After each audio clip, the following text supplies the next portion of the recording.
Alright, I found said crystal. It's like being pestered by a child. Look, actually, I didn't have to go very far to find it. So, oh well.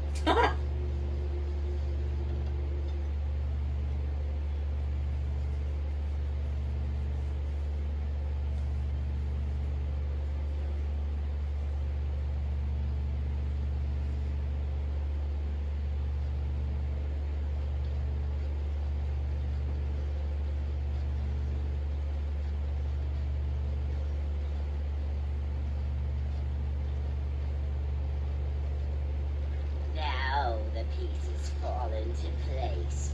The Grey Warden comes, the instrument of the Father. Oh, and the Father, he is but a shadow. Oh, how my children protect me. How they love me. I have told you many times, Mother. I am not the Father. I am simply the Architect. It does not change what you are. You took away the news. Left us with nothing. It was a mistake to free you. It has left you with madness. I am truly sorry.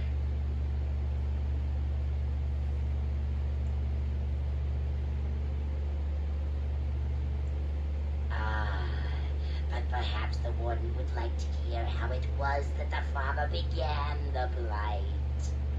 You want the source of the Archdemon? The one who brought all our kind to the surface? Here he is! We should never have trusted any Darkspawn.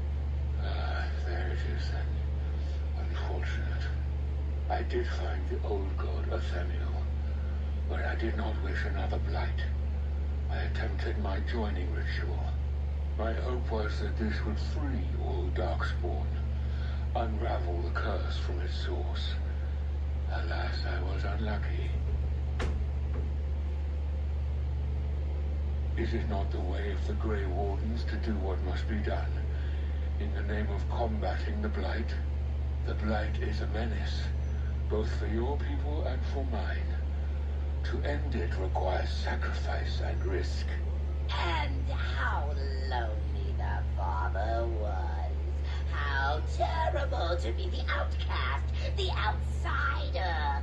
He claims he wishes the Darkspawn to be free, but what he truly wants is to correct them.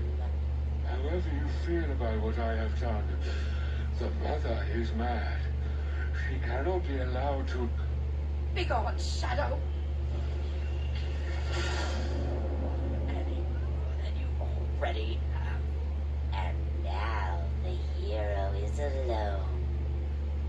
Oh, the Mother knows your ways. You will not let her be, no, not after what she's done.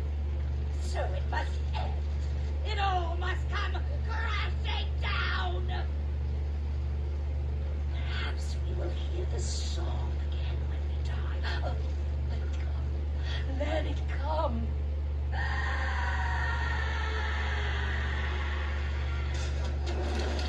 Ew, that is just...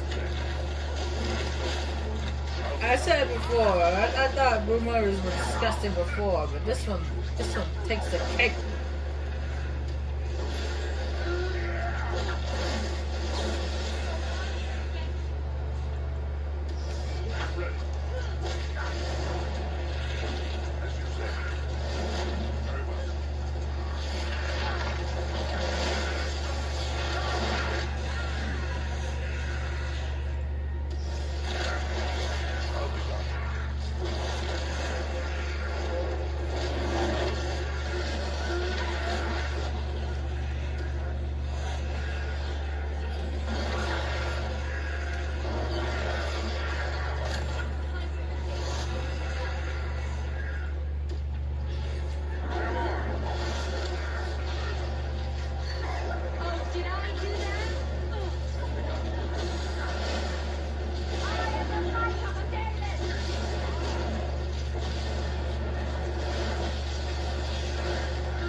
stars.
Yeah, I didn't even use the crystal tower thingies.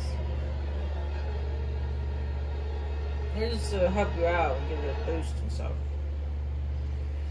After the death of the Mother, the remaining Darkspawn forces scattered and fled back into Deep Roads. The raids on Abernathian came to an abrupt end.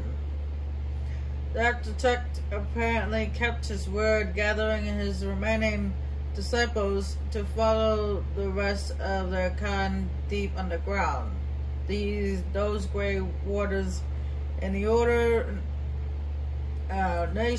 other nations were appealed to hear the architect's continued experiments, but were unable to track him down besides the years of effort.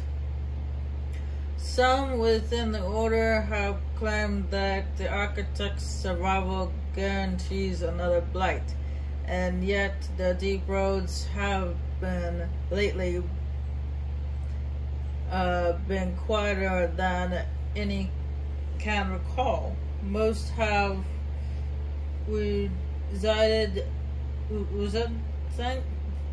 residedly decided that it was now in the Maker's hand.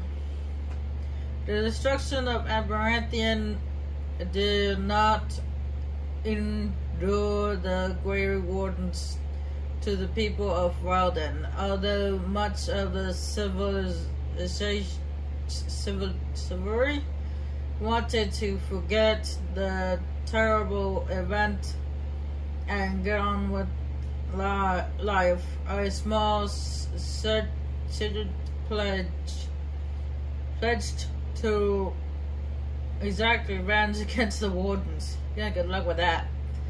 People whispered that the commander of the Grey was trying to fuel Ferelden's politics once again, and suggested the burning of Abernathian was part of a larger plot to gain power. Isn't that nice? The rumors grew until inside a year a mob appeared at the gates of Vigil's Keep. Although most of the riders were shown mercy and survived the bloody clash, political opinion of the Grey Wardens turned sour over the years, until the Wardens led an effort to rebuild Abernathian.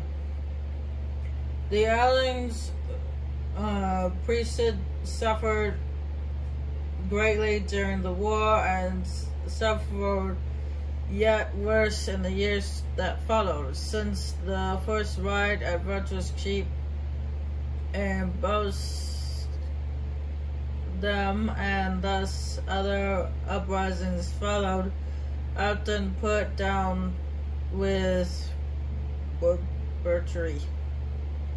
Although the war devastated many farms in the island, agreed the loss would have been greater without soldiers for protection.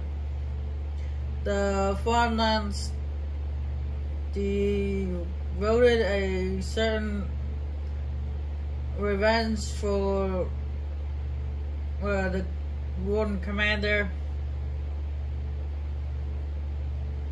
as well as an ongoing relation on the Grey Warden's order and protection.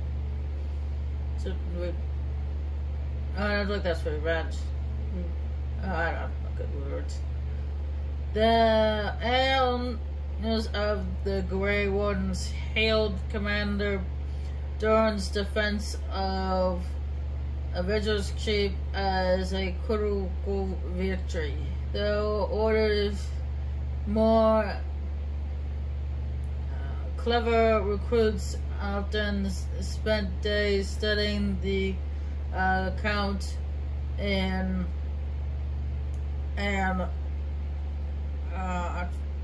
to understand the commander's tactics. Peace allowed the wardens to replenish their number. Soon, Virgil's Keep bore a capable army with wardens at its core. From their ranks emerged new heroes to challenge threats to Enmertin and Fraulein. Though taxes and levies, the virtue was rebuilt years later. Voltert stood on the battle ments and pronounced that the defenses were acceptable. He would never speak more highly of human engineering. Dark whispers of conspiracy against the wardens fell silent after a rush of accidents and disappearances. In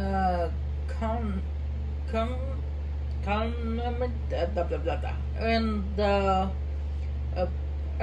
sacrifice of Baron Esmond, the nobles of Aberthian remained dutiful. Some even suggested that were crowed into submission. Among the many legends that the ritual spawned was one of the great heroes of the next age, a sheep herder turned soldier by the name of Sir Alan the Vigilant, who eventually founded an order of knights that lasted 1,000 years. The commander's blade, I don't know how you pronounce that, crafted by the bones of an ancient dragon, was boldly stolen by Antivian crows. Really? The blade changed hands many times thereafter, with some master swordsmen pursuing the weapon their entire lives. Some claim that the legendary blade has had a life of its own and that its power is steadily growing.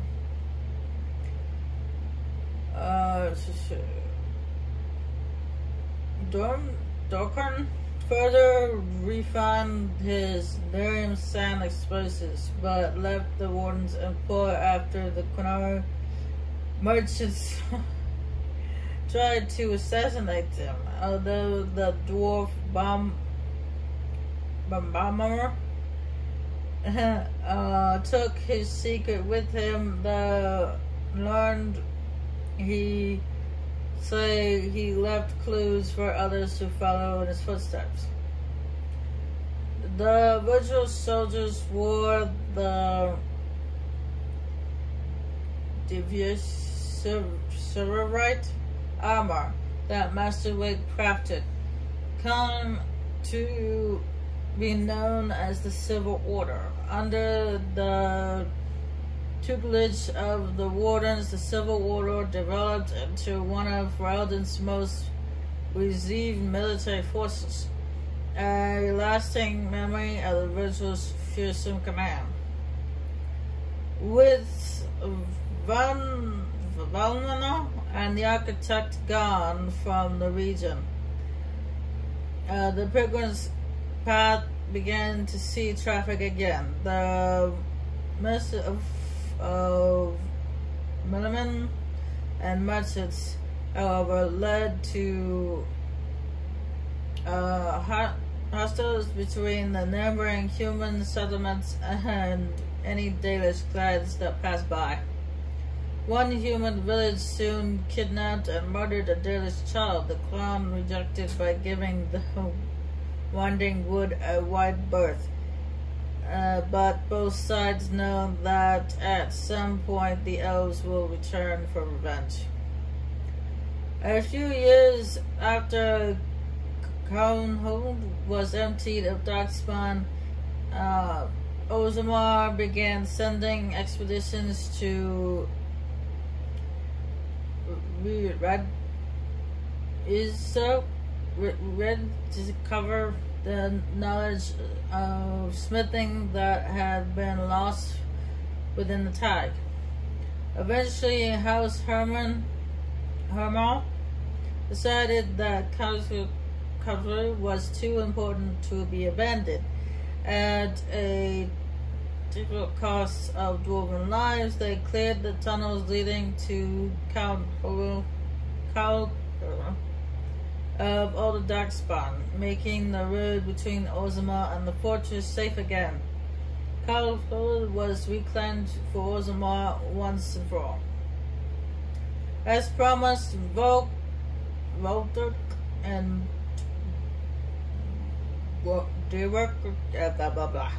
presented Orsammar's shapelet with the stone marked that told how Caernhund's castles had taken up arms against the Darkspawn.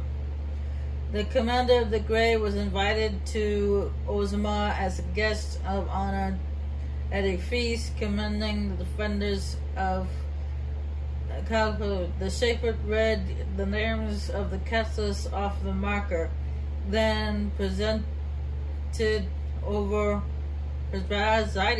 a ceremony to return them to the stone, as befit warriors of their stature. In time, the Owling began to forget the tales of mention in the Black Marsh, and ever so slowly settlers drifted into the region. Scholars in the Vale was still thin, and thus the area was dangerous, but the people only cared that there was no longer frightening whispers of shadow in the shadows. The village was slowly rebuilt. Twice the Baroness's mansion was rebuilt and occupied, once by a wealthy merchant and another time by an Elysian mage. Both died mysteriously.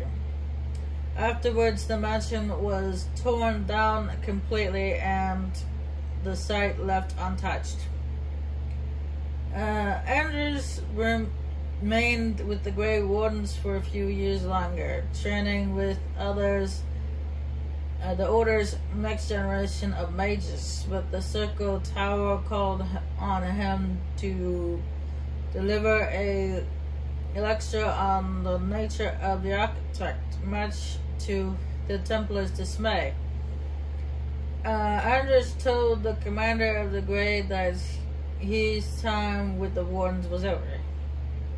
And yet, not 2 months later, Anders returned to the Order. Ever after, the Wardens were his home and his lasting companions.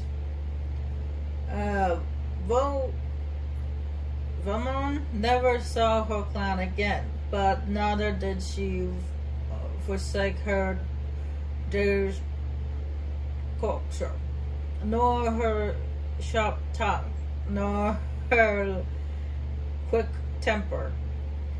Valmont's interactions with other Grey Wardens changed her opinions on humankind significantly.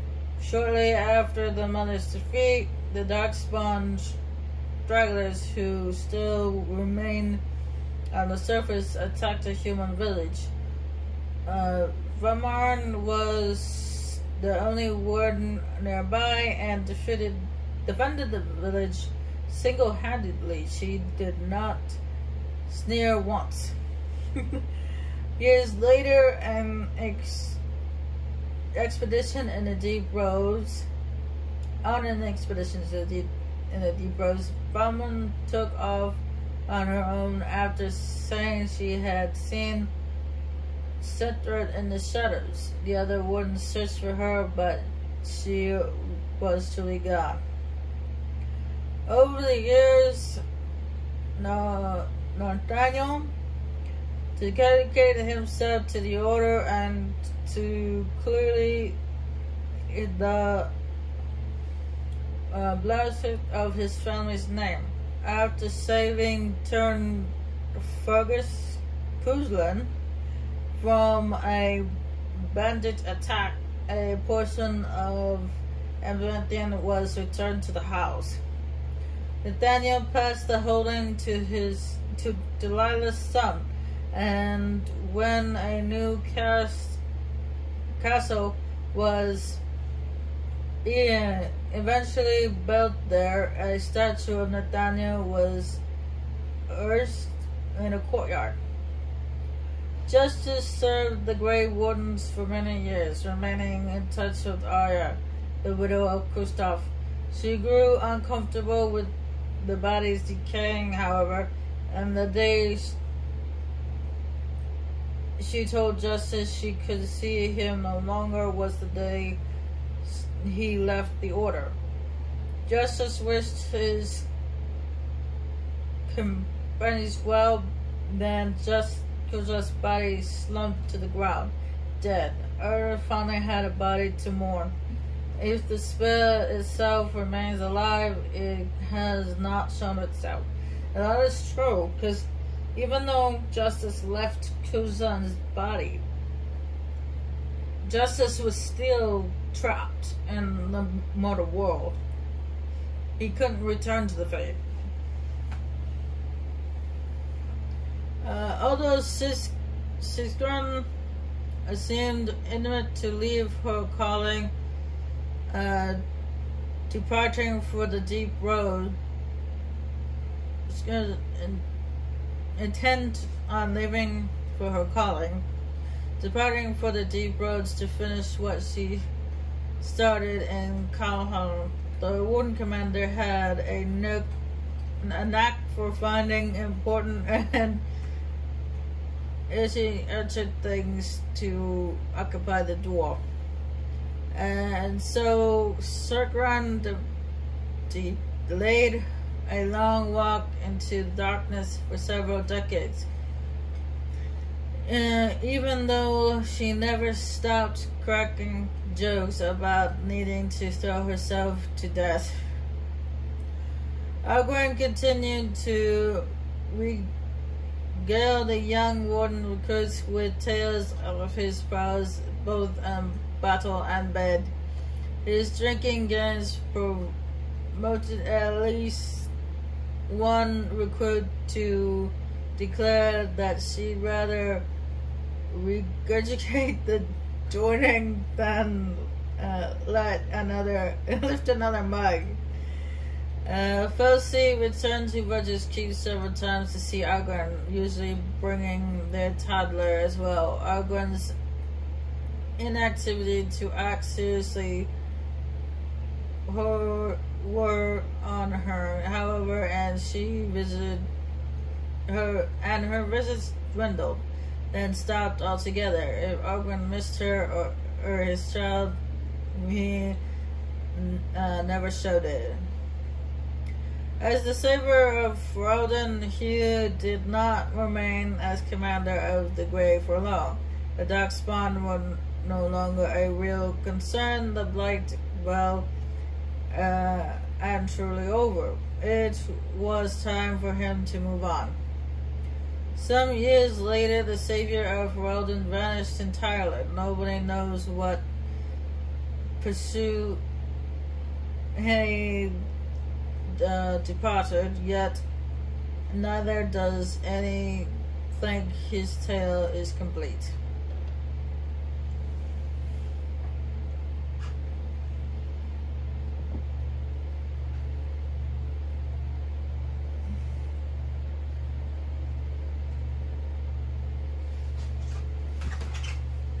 Alright, that's it. It's the Awakening. All done.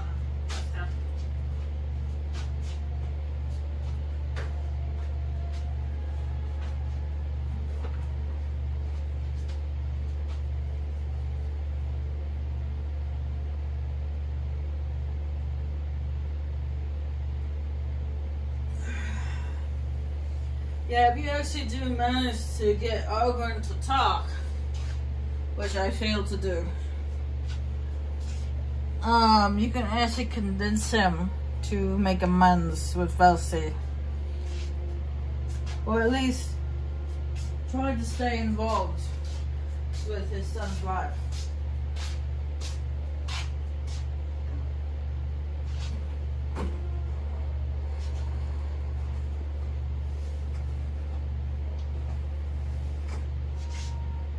But I didn't get Owen to talk.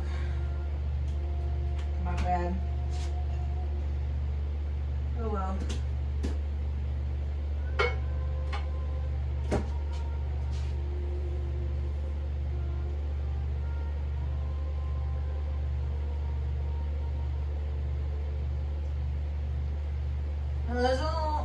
Even though the main stories are on and all the DLCs have been taken care of, there is still one last thing on the checklist for Dragon Age Origins, and that is the origin stories.